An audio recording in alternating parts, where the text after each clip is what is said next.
নূর হলো বন্ধু কোরআনের ভাষা, আরবি শব্দ নূর। আপনি যদি বাংলাতে নূরকে যদি বাংলাতে বলেন বলতে হবে আলো, আর ইংলিশে যদি বলেন এটা হলো লাইট। কথা কয় না? আরো জোরে। আপনি এখানে লাইট জ্বলার কারণে পুরো পরিবেশটা আলোকিত, কিন্তু যেখানে লাইট নাই সেই জায়গাটা অন্ধকার। ও বন্ধু, তুমি কেন বুঝো না? আমার নবী যদি না আসতো বন্ধু, কোরআন আসতো না। আর কোরআন যদি না আসতো বিজ্ঞান আবিষ্কার হতো না। আর বিজ্ঞান যদি আবিষ্কার না হতো এই আধুনিক প্রযুক্তি আমরা পেতাম না। ঠিক কেনা বলায়? তাহলে তুমি লাইটকে আলো মানতে রাজি, রসুলকে আলো মানতে রাজি না। আমি কি তোমাকে স্টুপিড বলা ছাড়া আর কিছুই বলতে পারি না। আমার নবীকে অন্ধকার না আলো? আরো জোরে। আমার নবী আশা থেকে দুনিয়া আলোকিত হইছে না? আর সব নাফাক দূর হয়ে গেছে। এর চেয়ে বড় আলো আর কি হতে পারে? আরো জোরে কন্যা, এর চেয়ে বড় আলো কি হতে পারে? রাসূল বলেছেন, I am from the light of Allah and everything has been created from my light. আমি আল্লাহর নূর থেকে, সৃষ্টির সব কিছু আমি নবীর নূর মোবারক থেকে। সুবহানাল্লাহ বলেন না? তার বন্ধু উজ্জ্বল প্রমাণ হলো। ও বন্ধু, আপনার আমার প্রাণের রাসূল কি করলেন? আবার বন্ধু বোরাক রেখে রফরাফে সাওয়ার হলেন। ও বন্ধু, নূরের জগৎ পাড়ি দিয়ে আল্লাহর আরশের গেইটে চলে গেলেন। আল্লাহর আরশের গেইটে যখন চলে গেলেন, গিয়ে আমার রাসূল কি করতেছেন? ও বন্ধু, পাদুকা মোবারক খুলতে চায়, মানে জুতা মোবারক খুলতে চায়। আমার আল্লাহ ডাক দিয়ে বললেন, হাবিব, হাবিব গো, আপনার পাদুকা খোলার দরকার নেই, আপনি পাদুকা নিয়ে প্রবেশ করেন। ও মালিক, আপনি মূসা কালিমুল্লাহকে গিয়ে বলেছিলেন কুহিতুরে যাওয়ার সময় জুতা খুলে যাওয়ার জন্য, সেই তুলনায় আপনার আরশের দাম তো অনেক বেশি।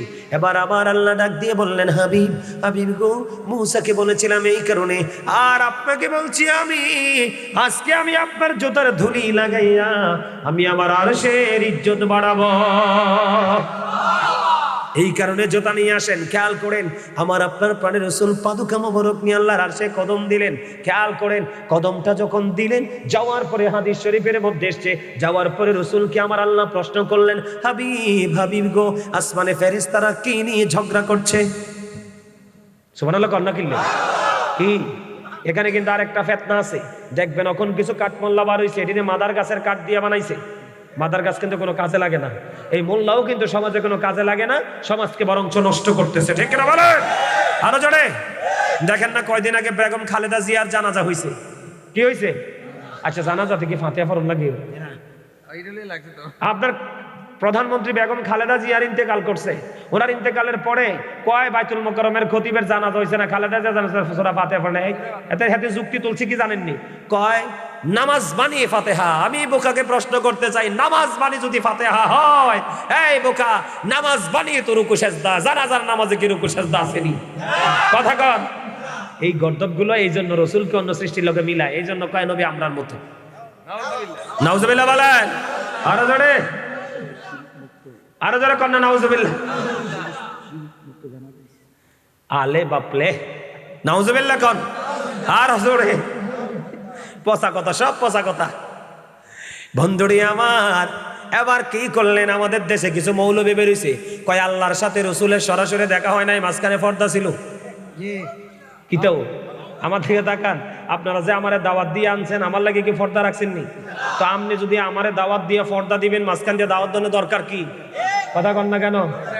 আমারে তো আপনি দেখতেন না, তো মোবাইলে দেখেন, এটাই তো বালা। কথা কন না কেন? ও বন্ধু, আমি আগেই বলেছি, কথাগুলো একটু মজার ছলে বলছি, এই কারণে আপনাদের মধ্যে যেন ক্লান্তি না আসে। ও বন্ধু, হাদিস শরীফ প্রমাণ করেছে, আপনার আমার প্রাণের রাসূলকে যখন আমার আল্লাহ প্রশ্ন করলেন, হাবিব, আসমানে ফেরেশতারা কি নিয়ে কথা কাটাকাটি করছে, ঝগড়া করছে? আমার রাসূল বলেন, আল্লাহ গো, আপনি তো ভালো জানেন। ও বন্ধু, আমার রাসূল বললেন, আমার রাসূলের পবিত্র জবান মোবারকের বাণী, আমার রাসূল বললেন, আল্লাহ রাব্বুল আলামিনের কুদরতি হাত আমার দুই কাঁধের মাঝখানে রাখছে। জোরে কন্যা সুবহানাল্লাহ। এই জায়গাটা বুঝেন। ও বন্ধু, সিয়াসিত্তার অন্যতম হাদিস গ্রন্থ থেকে হাদিস সংগ্রহ করা। আমার রাসূল বলতেছেন, আমার দুই কাঁধের মধ্যখানে আল্লাহর কুদরতি হাতটা রাখলো।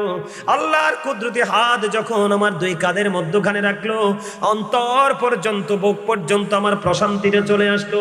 ওই মেরাজের রজনীতে আমি আল্লাহর আরশের মধ্যে দাঁড়াইয়া আসমান জমিনের মধ্যে যা কিছু আছে সব কিছু আমি নবী ওখান থেকেই দেখে নিয়েছি। কি মজার কথা দেখছেন নি? সুবহানাল্লাহ কর না। এই নবীটা কার? কালা বেটার লাগেও এই নবী, সুন্দর বেটার লাগবে ওই নবী, গরিব বেটার জন্য ওই নবী, ধনী বেটার জন্য ওই নবী। ঢেকে বলা, নবীর প্রেমের ক্ষেত্রে বৈষম্য করা যাবে না। নবীরে না চিনতে পারলে আল্লাহও পাবেন না।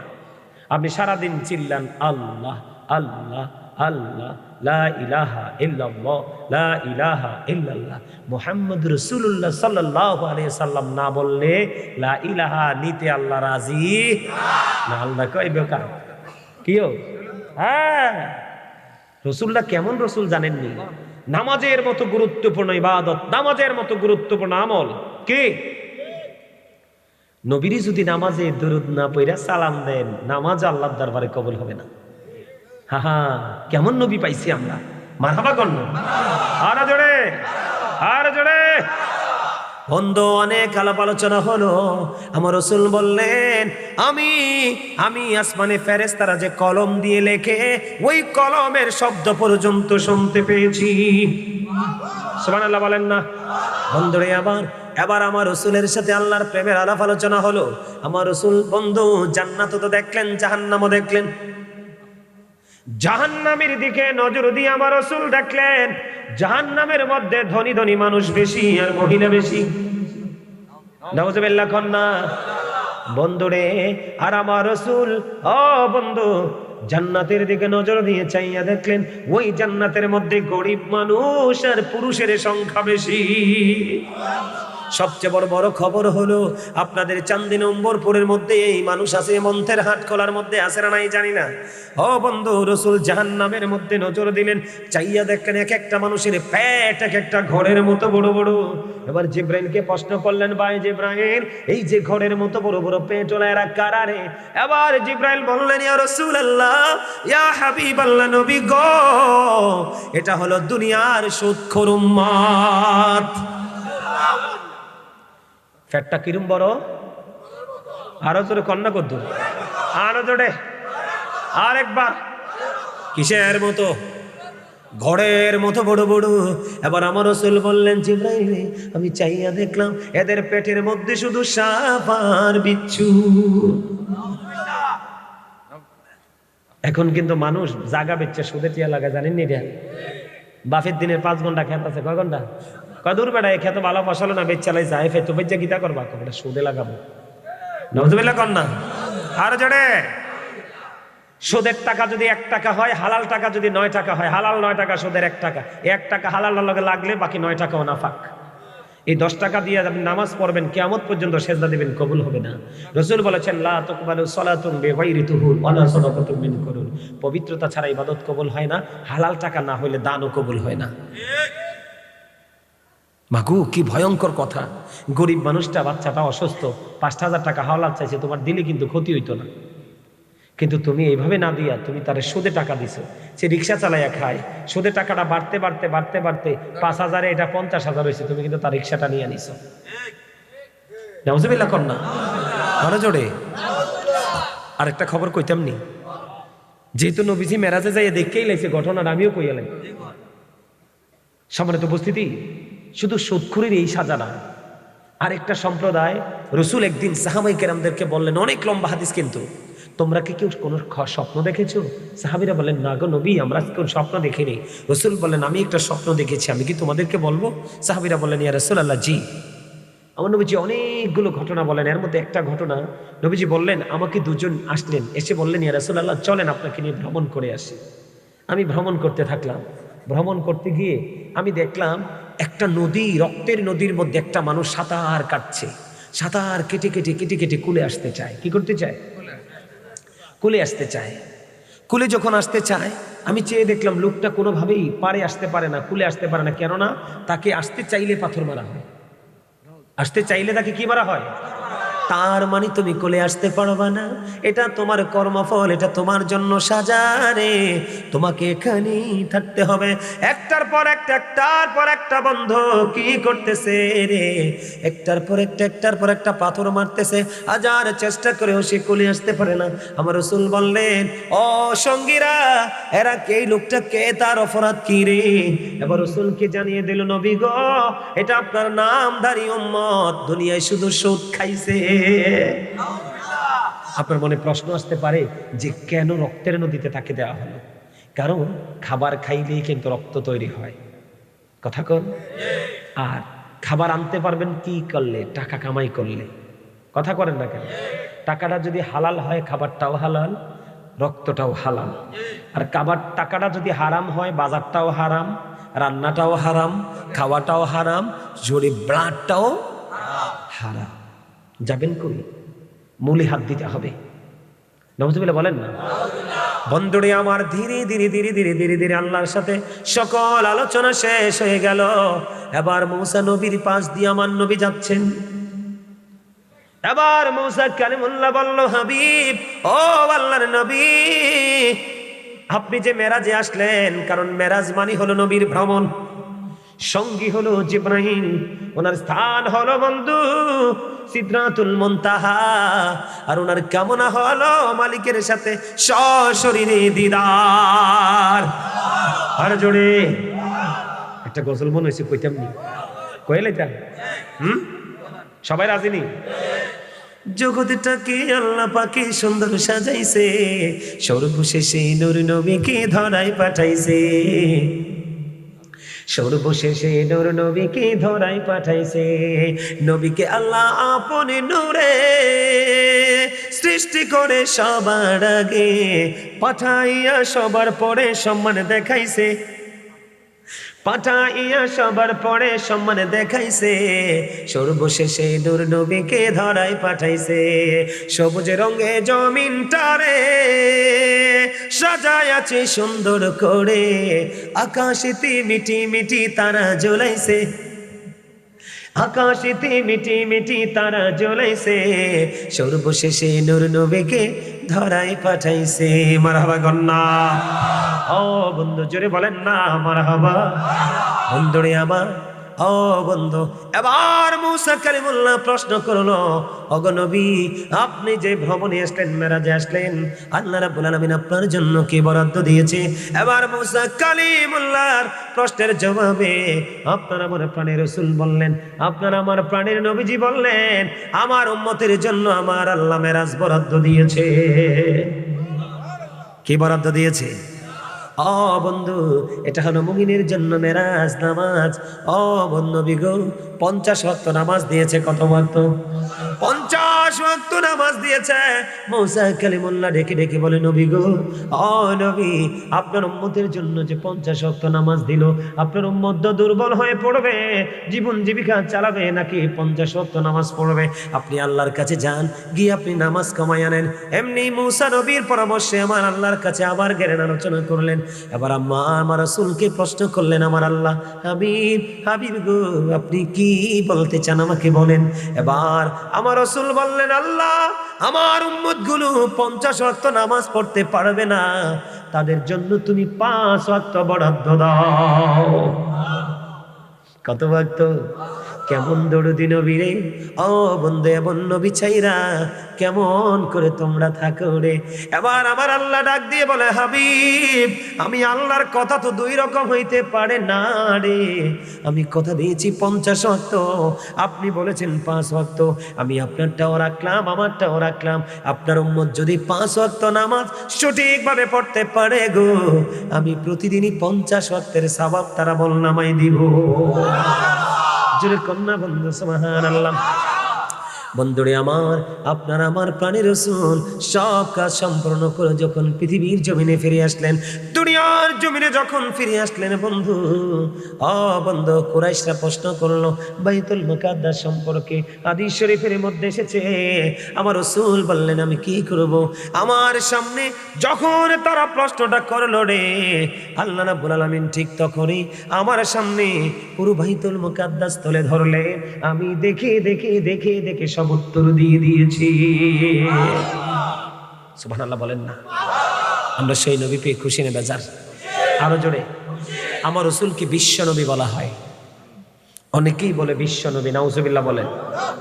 রাসূল কি শুধু পৃথিবীর, নাকি আসমান জমিন চন্দ্র সূর্য সৃষ্টির সব জায়গা? আরো জোরে কোন?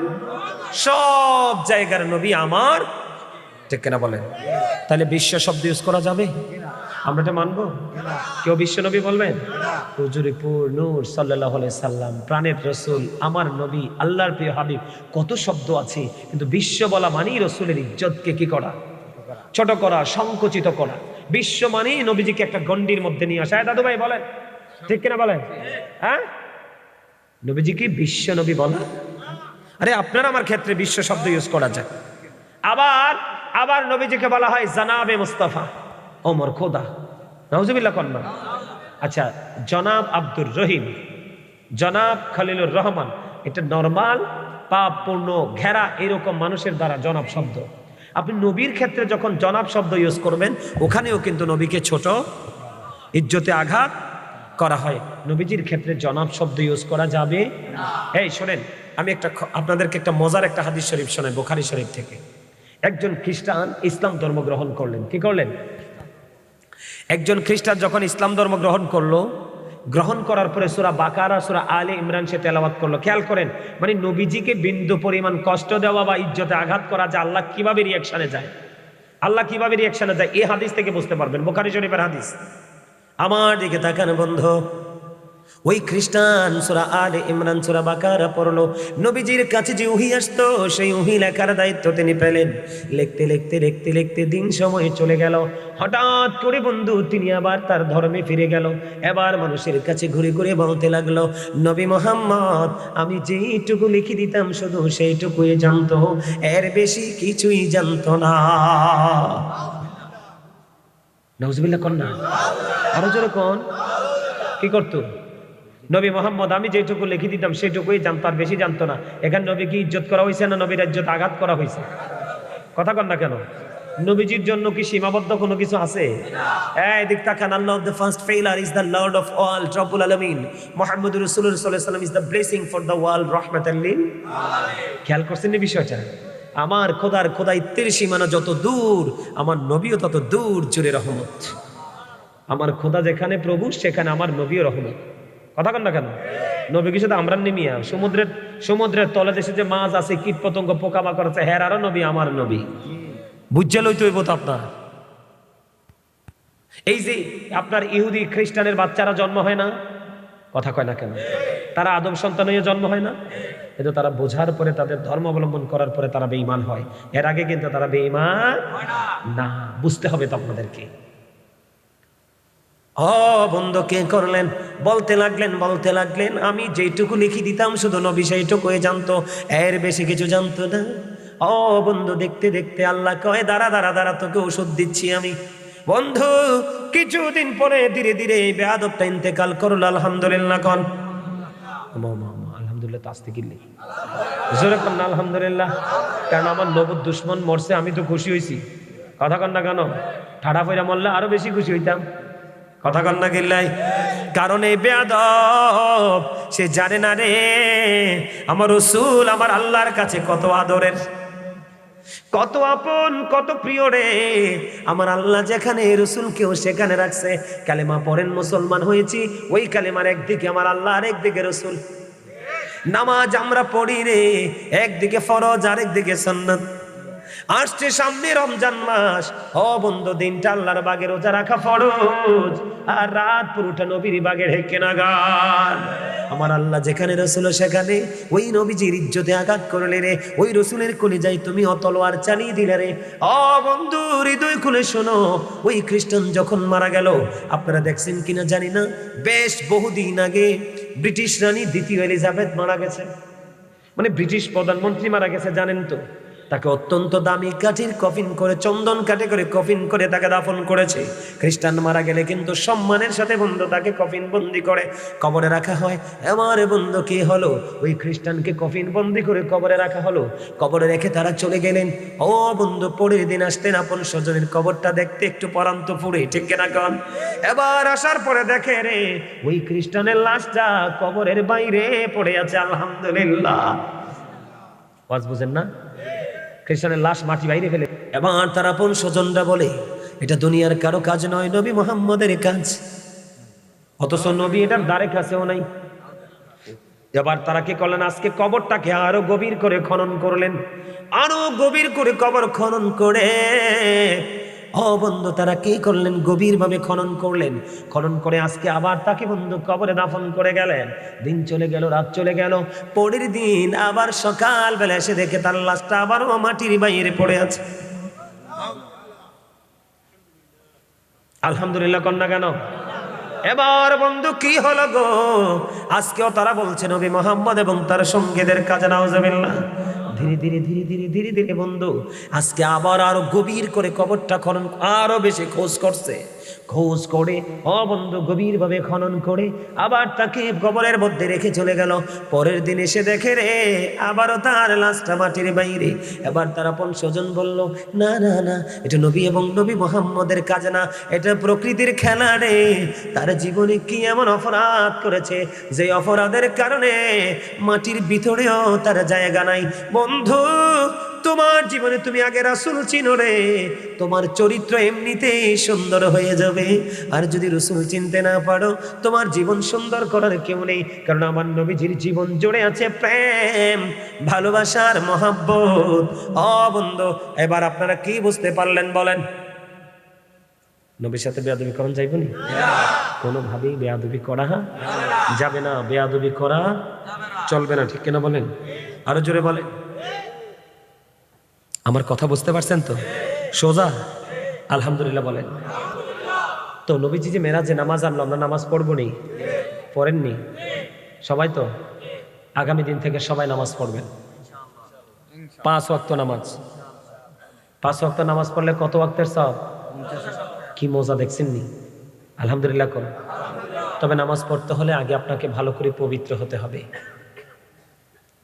আর আমাদের দেশের মানুষ যেইভাবে হুট করে প্রস্রাব করে, বিশেষ করে এখনকার ছেলেরা তো বসে প্রস্রাব করে না, দাঁড়াইয়া। বসবো কেন, হাতে যে টাইট ফ্যান ফিনছি, বইতলার জীবন বাইরে জীবন না, ভুল বলছি নাকি? আরে হ্যাঁ হ্যাঁ হ্যাঁ, এই উনি কিন্তু ঠিক কথা কইছে। শোনেন, গত কয়েকদিন আগে আমি ঢাকা থেকে প্রোগ্রাম করে, 1 তারিখ, এই মাসের 1 তারিখে ঢাকা থেকে প্রোগ্রাম করে আমি আপনার ওই যে হোটেল নূর মহল আছে না এদিকে একটা, এদিকে রাস্তার ওপাশে সৈয়দপুর ওই দিকে একটা ওয়াশরুমে ঢুকছি, একটা গ্যাস পাম্পে ঢুকছি গ্যাস নেওয়ার জন্য। তো আমি একটু ইস্তেঞ্জা করবো, ভিতরে যাই। এখন যাওয়ার সময় গিয়ে দেখি কি জানেন, যাওয়ার সময় গিয়ে দেখি এক ছেলে একদম ওয়াশরুমে ঢুকতে যে প্রথম যেই ওয়াশরুমটা, ওটার মধ্যে ছেলে দাঁড়াইয়া প্রস্রাব করতেছে, চতুর্দিকে ছিটাইয়া পড়তেছে। হাতে প্রস্রাব করে, হাতের কিন্তু শরম নাই, আমার কিন্তু শরম লাগছে দেখে। তখন আমি কি করছি, দূরে সরে আসছি, দূরে সরে এসে দাঁড়ায় রয়েছি। সে বের হওয়ার পরে তারপর আমি ঢুকছি। কেন? কারণ তার প্রস্রাব পড়ে যাবে, আমার গায়ে পড়বে, তার গায়ে পড়বে। নাউজুবিল্লাহ কন্যা। মুসলমানের বাচ্চার কি এটা হওয়ার কথা ছিল? এই শিক্ষাটা কি থাকার দরকার ছিল না? কথা বলেন না। সম্মানিত উপস্থিতি, এখনকার ছেলেরা যেইভাবে প্রস্রাব করে, পানি খরচ করে, তারা হুট করে চলে যায় নামাজ পড়তে, এইভাবে কিন্তু তার পবিত্রতা হয় না। কেন জানেন? পুরুষের প্রস্রাব ক্লিয়ার হতে সময় লাগে।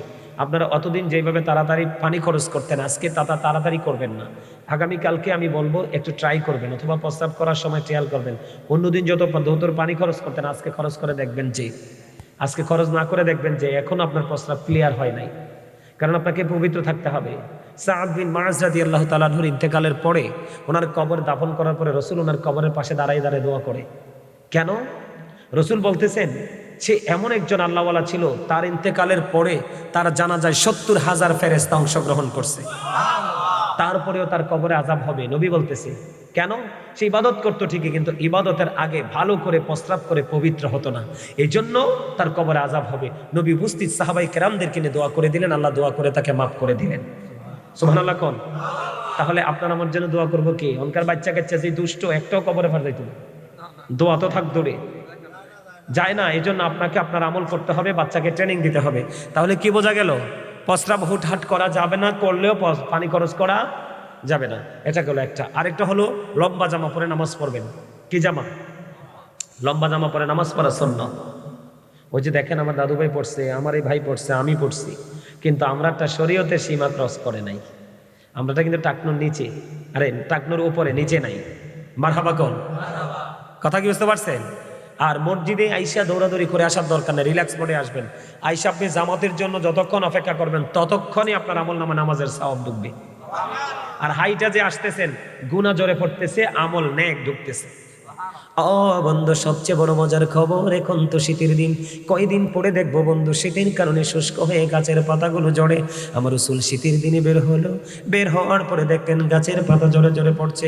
এবার আমার নবীজি একটা ডাক দিয়ে বললেন, রে আবুজর। আবুজর উত্তর দিলেন, লাব্বাইকা ইয়া রাসূলুল্লাহ, নবী গো আমি হাজির। আমার রাসূল বললেন, ওই তুমি চেয়ে দেখো, শীতের কারণে শুষ্ক হয়ে গাছের পাতাগুলো বিরামহীন ভাবে ঝরে ঝরে পড়ছে রে। আবুজর, আল্লাহর বান্দাগুলো যখন নামাজের মাধ্যমে আল্লাহর কদমে কপালটা লাগাইয়া দেয় রে, ওই শীতের দিনের গাছের পাতার মতো তার জীবনের গুনাহগুলো ঝরে যায়। মারহাবা কন্যা, আরো জোরে।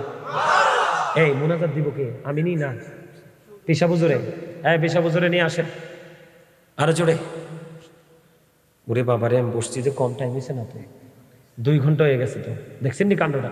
গরিব একটু দুষ্ট টাইপের না? কথা কন, একটু দুষ্ট। এটা স্টেজে বইলে দৌড়ায়, দমছে দৌড়ায়। মারহাবা কন। আপনাদের কাছে তো আমার ওয়াজগুলো মজা লাগতেছে, হয়তো বুঝতেছি। আরেকটু কইতাম, তাহলে আরেকটু কইলে আরো মজার ওয়াজ করি। আমরা শুরুতেই সুন্নিরা এসা দুরূদ পড়ি, আপনাদেরকে বুঝাইয়া দেই। কিন্তু এখন আমাদের দেশে কিছু মৌলবী বের হয়েছে, স্টেজে বইয়াও তাশাহুদের দুরূদ পড়ে। আল্লাহুম্মা সাল্লি আলা মুহাম্মাদিন ওয়া আলা আলি মুহাম্মাদ কামা সাল্লাইতা আলা ইব্রাহিম ওয়া আলা আলি ইব্রাহিম ইন্নাকা হামিদুম মাজিদ। পড়ে কে পড়ে না? ও বন্ধু, ওই মোল্লা ভালো করে হাদিস পড়ে নাই। এইটা হলো তাশাহুদের দুরূদ।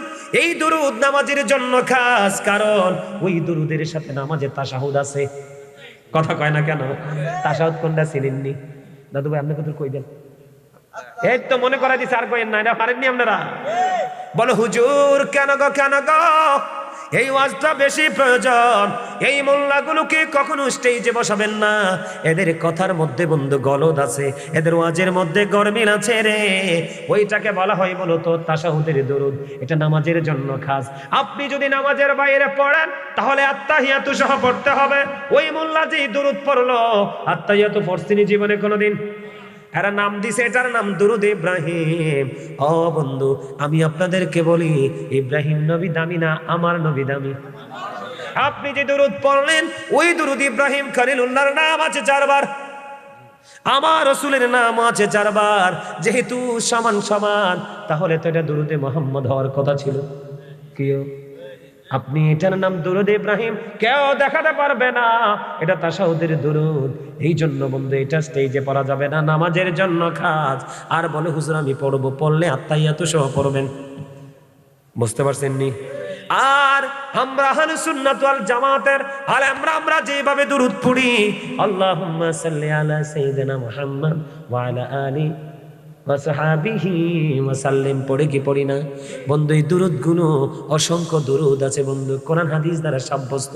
আমি আপনাদেরকে বলে দেই, কেউ যদি জুমার দিনে রাসূলকে ভালোবেসে মাত্র 80 বার দুরূদ পড়তে পারো, আমার আল্লাহ 80 বছরের সগীরা গুনাহ মাফ করে দেয়।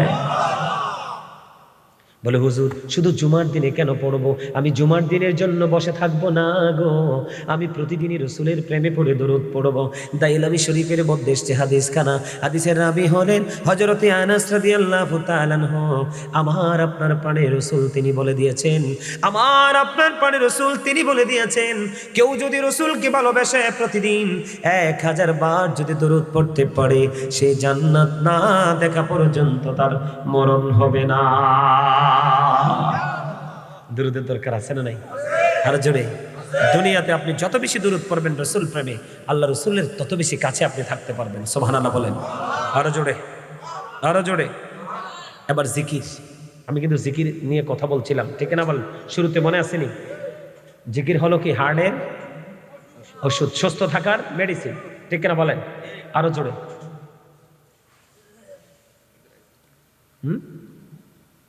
আমার কথা কি বুঝতে পারছেন? সুবহানাল্লাহ বলা জিকির, আলহামদুলিল্লাহ বলা জিকির, আল্লাহু আকবার বলা জিকির, লা ইলাহা ইল্লাল্লাহ বলা জিকির, নামাজ পড়া জিকির, হজ করা জিকির, ভালো কাজে ডাকা জিকির, মন্দ কাজ থেকে বাঁচিয়ে থাকার চেষ্টা করা এটাও জিকির। ওমা মারহাবা কন্না কিল্লি তো জিকির করবেন নি? জিকির ফাযকুরুল্লাহ কিয়ামান, দাঁড়িয়ে দাঁড়িয়ে জিকির করো, কুউদান বসে বসে জিকির করো, ওয়ালা যুনুবিকুম শুয়ে শুয়ে জিকির করো, দাঁড়িয়ে বসে শুয়ে সব সময় জিকির করতে হবে, ঠিক কিনা বলেন? আল্লাহ বলেছেন ইয়া আইয়ুহাল্লাযীনা আমানু যিকুরুল্লাহ যিকরান কাসীরা ওয়াসাব্বিহুহু বুকরাতাও ওয়াসীলা। আল্লাহ ইমানদারকে ডেকে বলেছেন তোমরা বেশি বেশি করে জিকির করো, সকাল তো সন্ধ্যা আল্লাহর পবিত্রতা ঘোষণা করো। ও মামা কথাতে মন যায় কিল্লে যায় না তো? এই দেখেন আমি একটা প্র্যাকটিক্যালি দেখাই, এইটার নাম কি? আমরা অনেক হুজুররা কথা কইছি, মাইক্রোফোন ঠিক আছে নতুন একদম, কিন্তু আমরা যে কথা বলছি এখানে ময়লা পড়ছে মুখ থেকে। কি পড়ছে?